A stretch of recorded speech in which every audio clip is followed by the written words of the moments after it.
سے بات کرتے ہیں اور حدیث سے بات کرتے ہیں. ہر حدیث ایک مرتبہ ضعیف ہو سکتی ہے، اس کو ریجیکٹ کر سکتے ہیں، لیکن قرآن ایک ایسی کتاب ہے جس کے بارے میں کوئی انکار نہیں کر سکتا ہے. اسلام کے 73 فرقوں میں ہر فرقہ جو ہے قرآن کے اگینسٹ نہیں جا سکتا ہے. کیوں؟ کیونکہ قرآن معجزہ ہے. کیونکہ رسول نے قرآن، اللہ نے جو قرآن نازل کیا ہے تو اس کا جواب کوئی نہیں لا سکا. ایک آیت کا آج تک کوئی جواب نہیں لا پایا. اور کیوں کیسے لے آتا ہو؟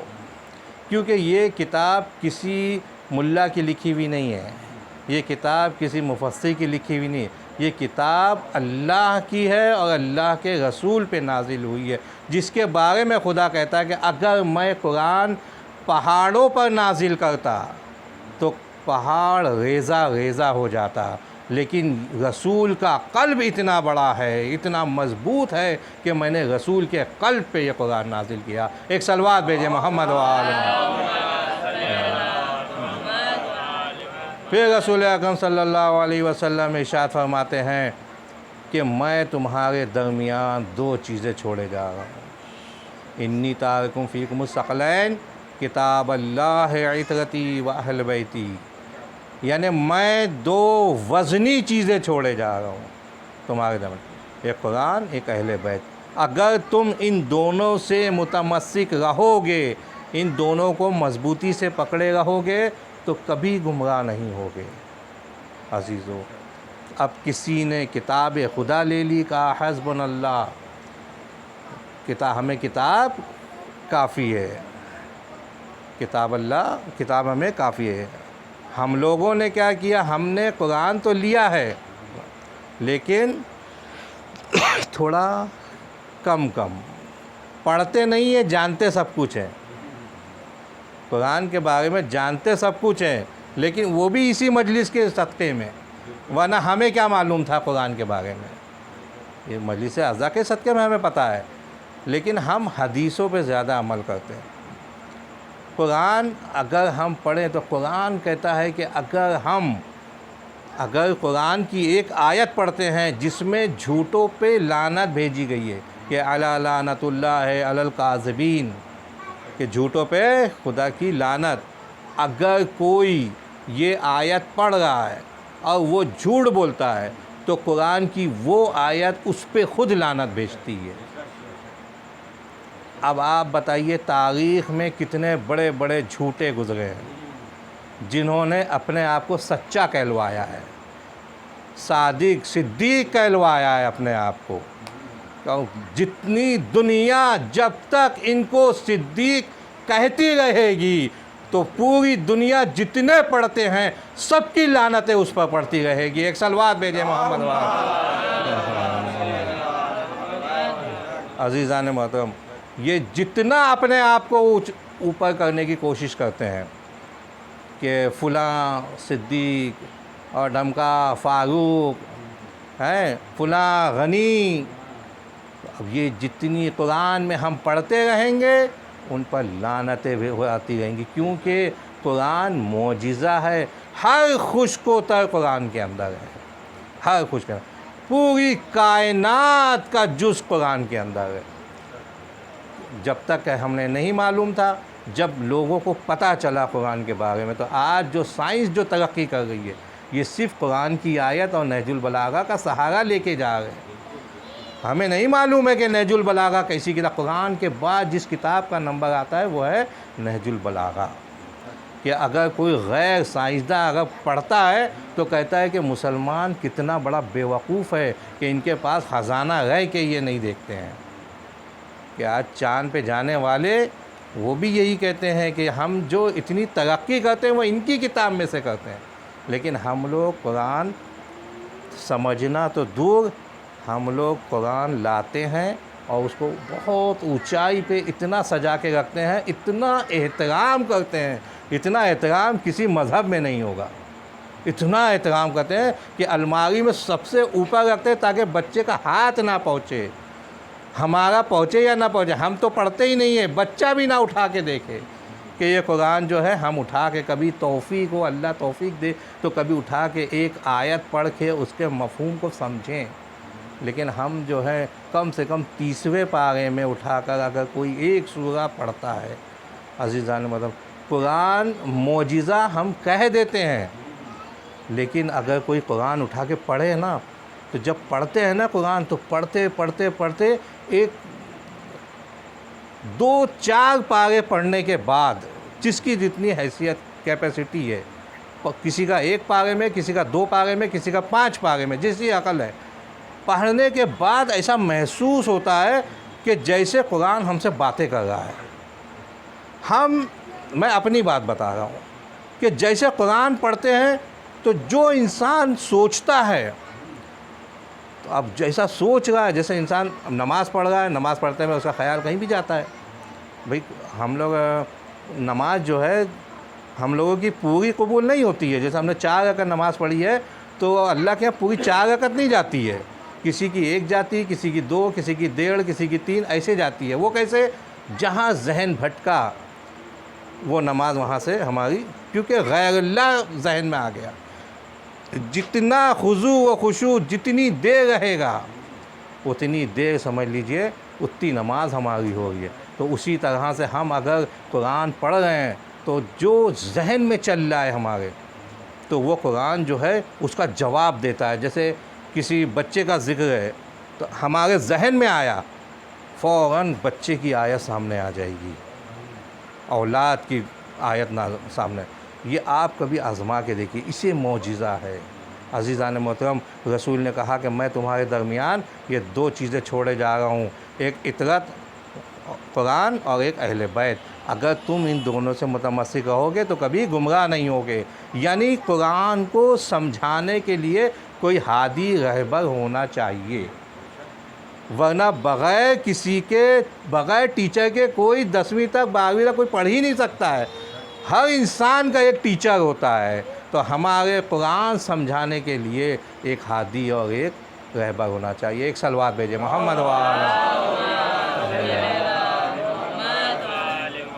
ہم لوگ پڑھتے ہیں لا الہ الا اللہ، نہیں ہے کوئی معبود سوائے اللہ کے۔ ایک مرتبہ رسول اکرم صلی اللہ علیہ وسلم مکے میں کھڑے ہوئے اور کہنے لگے، سارے مشرکین کھڑے ہوئے ہیں، کہ بتاؤ کہ اگر میں تم سے کہوں کہ اس پہاڑ کے پیچھے ایک لشکر ہے جو ہتھیار کے ساتھ کھڑا ہوا ہے، کیا تمہیں یقین آئے گا؟ کہنے لگے ہمیں آ جائے، آپ امین ہیں، آپ سچے ہیں، ہمیں یقین آئے گا کہ آپ پیچھے لشکر ہے، کیونکہ آپ جو کہیں گے ہم اس کو مانیں گے۔ پھر فرمایا کہ ٹھیک ہے، تم نے پیچھے جا کے دیکھا کہ کوئی نہیں ہے۔ اس کے بعد کہنے لگے ہم یہ مانیں گے کہ ہماری آنکھیں اندھی ہو گئی ہیں، لیکن آپ نے کہا ہے تو مطلب ہے، ہم نہیں دیکھ پا رہے۔ تب رسول نے کہا کہ میں اللہ کا رسول ہوں، تب اعلان رسالت کیا۔ تب مشرکین نے کہا ہم آپ کے خدا کو مانتے ہیں، مانیں گے، ہمارے اور ہزاروں خدا ہیں، خانہ کعبہ میں بت رکھے ہیں اور ہمارے بہت سے خدا ہیں، ہم سب کو مانیں گے، ساتھ میں ایک آپ کا خدا بھی آیا، وہ بھی آیا۔ کہا نہیں، بات سمجھیے گا، کہا نہیں، یہ ایسا نہیں، یہ جو ہے لا الہ الا اللہ کہنا ہوگا تم کو۔ لا الہ الا اللہ کا مطلب کیا ہے؟ کوئی خدا نہیں ہے، کوئی خدا نہیں۔ یعنی تم کہتے ہو ہمارے، یعنی میرے خدا کو بھی تم مان رہے ہو، تو یعنی سارے خدا ایک جیسے؟ کہا نہیں، سوائے میرے خدا کے اور کوئی نہیں۔ لا الہ الا اللہ یعنی میرے خدا کو خالی ماننا ہے، باقی سب کو ریجیکٹ کر دینا ہے، سب کو نکال دینا ہے۔ مطلب یہ جملہ تبرعی جملہ ہے کہ سب کو ہٹا کے خالی ایک۔ تو اسی لیے ہم کہتے ہیں کہ علی ولی اللہ اسی لیے کہا جاتا ہے کہ پہلے دوسرے تیسرے کوئی نہیں چاہیے سوائے علی کے۔ ایک صلوات بھیجے محمد وآل محمد۔ بات سمجھ میں آئی ہے کہ جیسے لا الہ الا اللہ کہتے ہیں، اسی طرح علی ولی اللہ، یعنی علی کے سوا کوئی نہیں، پہلا علی، سب سے پہلے علی ہے۔ خدا کے شاگرد کا نام ہے محمد مصطفیٰ صلی اللہ علیہ وسلم، رسول کے شاگرد کا نام ہے مولا علی، کیونکہ مولا رسول کی گود میں جب آئے تو مولا علی آئے، اپنی زبان چسائی، تو مولا علی کا ربط، یعنی رسول خدا کی حدیث ہے انا و علی من نور واحد، میں اور علی ایک ہی نور کے دو ٹکڑے ہیں۔ عزیزان محترم، ایک صلوات بھیجے محمد و آل محمد۔ ایک شخص آیا، آنے کے بعد مولا علی سے کہنے لگا کہ یہ بتائیے کہ آپ جو دعویٰ کر رہے ہیں کہ سلونی سلونی قد افقدونی، اس کا جو دعویٰ آپ نے کیا ہے، تو یہ ایک سوال ہے کہ کون سے جانور ہیں جو انڈے دیتے ہیں اور کون سے جانور ہیں جو بچے دیتے ہیں؟ بچوں کے لیے بڑے جانتے ہوں گے، یہ واقعہ میں پہلے بھی پڑھ چکا ہوں۔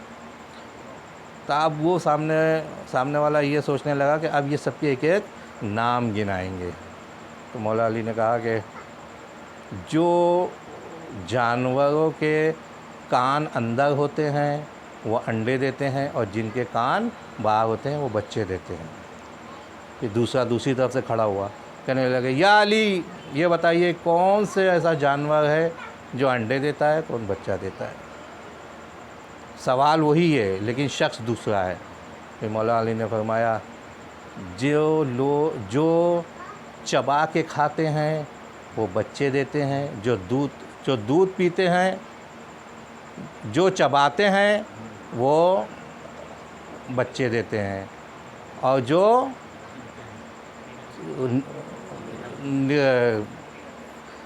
بھگاتے ہیں، چونچ بھگاتے ہیں، وہ انڈے دیتے ہیں۔ پھر تیسرا شخص کھڑا ہوا، کہنے لگا کہ یا علی یہ بتائیے کون سے انڈے دیتے ہیں، کون سے بچے دیتے ہیں؟ پھر مولا علی نے سوال وہی، پھر تیسرے تو مولا نے فرمایا جو دودھ پلاتے ہیں وہ بچے دیتے ہیں، اور جو نگل کے کھاتے ہیں وہ انڈے دیتے ہیں۔ اس کے بعد سب خاموش ہو گئے۔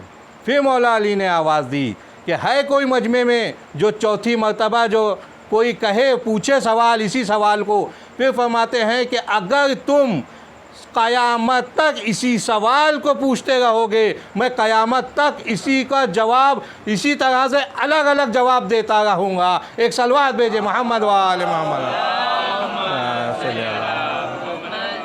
عزیزان محترم، یعنی اتنے جاہل اور اتنے کم ظرف لوگ تھے کہ جس نے مولا علی کو سمجھا ہی نہیں کہ ہم کس سے پوچھ رہے ہیں کہ جس کے سامنے کائنات بنائی گئی ہو، کس کے سامنے پوچھ رہے ہیں؟ تو پوری کائنات، میں نے پہلے بتایا تھا کہ بات کہیں اور نکل گئی، کہ پوری کائنات کا علم جو ہے وہ قرآن کے اندر ہے، اور پورے قرآن کا جو جز ہے وہ سورہ الحمد میں ہے، اور جو کچھ سورہ الحمد میں ہے وہ بسم اللہ میں ہے، اور جو بسم اللہ میں ہے وہ بائے بسم اللہ میں ہے۔ پھر مولا علی فرماتے ہیں کہ انا نقطہ تحت الباب، وہ بے کا نقطہ میں ہوں۔ ایک صلوات بھیجے محمد و آل محمد۔ عزیزان محترم، یعنی مولا علی کے سامنے پوری کائنات بنائی گئی ہے، اور ایک عالم نہیں، ہم کہتے ہیں الحمدللہ رب العالمین، سارے عالمین کا پالنے والا ہے اللہ۔ تو مولا علی کے سامنے پورا عالمین بنایا گیا ہے۔ ایک عالم جو ہوتا ہے وہ ہوتا ہے جیسے چاند، سورج، ستارے، دنیا، یہ سب ملا کے یہ ایک عالم ہے۔ ایسے نہ جانے کتنے عالمین ہیں، اور سب کا امام مولا علی السلام۔ عزیزان محترم، تو ہم لوگ یہ فضیلتیں جو سنتے ہیں یہ سب مجلس حسین کا صدقہ ہوتا ہے، کہ جس ہمیں فضیلتیں کہیں سننے، کوئی کتاب یا کوئی بتانے والا اس طریقے سے بتاتا نہیں ہے کہ بس سرسری طور سے بتا دیا، یا کوئی بہت اچھی بڑی مجلس میں چلے گئے وہاں پتہ چل گیا، ورنہ سال بھر ہمیں سننے نہیں ملتا ہے فضیلتیں، جو کہ ہمیں سننا ہم پہ واجب ہے کہ اہل بیت علیہ السلام کے فضائل ہیں۔ عزیزان محترم، ایک